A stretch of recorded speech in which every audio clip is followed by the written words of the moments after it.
I up until April was the Vice President of Production Operations at Reels Channel Television Network. Reels Channel is a cable and satellite television network all about movies. We play movies. We have programming that talks about movies and promotes things that are coming up, not only in the theaters, but also on DVD, pay-per-view, and video on demand. What's interesting is that when computer-based workstations started to be introduced into broadcasting, particularly editing, in the late 80s and early 90s, it sort of, what developed was a situation where a single operator, and I'm not just talking about editing really, I suppose in this situation I'm talking more about earlier in the process, acquisition and ingest, so that when, at the moment when digital files are created at the beginning of the supply chain, the idea was where a single operator would do many, many different functions. Actually ingest the file. They would initiate the initial metadata on the file. They would do a quality control analysis of the digital media, making sure the picture and sound are good quality, making sure there are no flaws or defects, during ingest, and then they check the file. So there are a number of processes.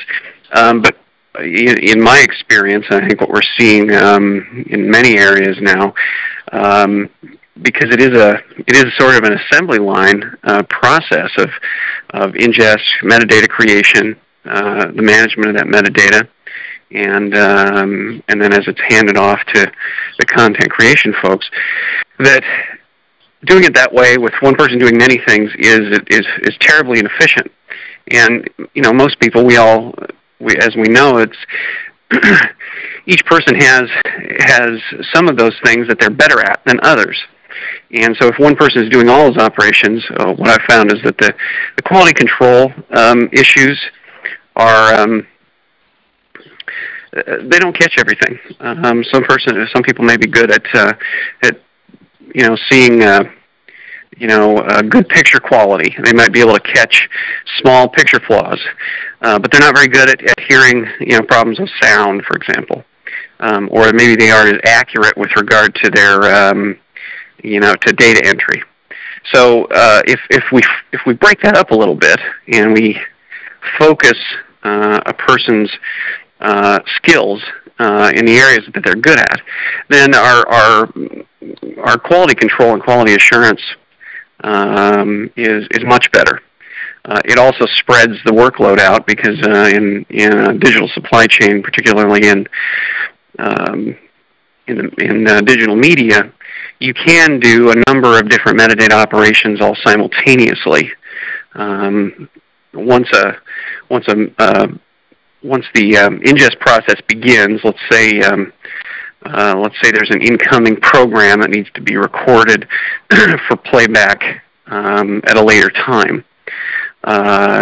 Once they start ingesting a file, then there are a number of things that can happen simultaneously, and that's what we're talking about. That's where we're talking about sort of breaking up the different things that people do based on their specialty.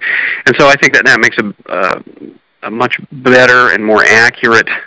It makes for better metadata, which is what we all depend on to know what's in that content. And I also think that it helps in turn the content around and get it into the content creators' hands much faster. So to me, I look back on sort of, if you look at mechanical and physical supply chains, I think having these areas of specialty, that's what we've seen in the assembly lines for a long, long time, and I think those are some of the things that we can learn from in making improvements with our supply chains in the digital world. One of the things that the digital supply chain helps us do is it helps us deliver our content into many, many other areas. And what is key with a digital supply chain is that if you're a content creator within the organization, let's say you're a television producer and you're creating a program segment, you're creating one file. The digital supply chain allows us to take that single file that's been created, but deliver it to many simultaneously, and that's the key. If it was all videotape based, you would have to deliver a duplicate copy of that videotape, which takes a real-time process to generate, to each medium. So he can create a segment in the edit bay that is 10 minutes long, and then a copy of that content can be delivered simultaneously to a mobile phone, to the iTunes store, to a video-on-demand customer, to Hulu, as well as to the linear channel that's transmitted via satellite uplink. So create one file, deliver to many, and that's helped a great deal. It's helped the content get into be more accessible to everybody, even on a global basis, and the development of monetizing, particularly video-on-demand content, is really just in its infancy.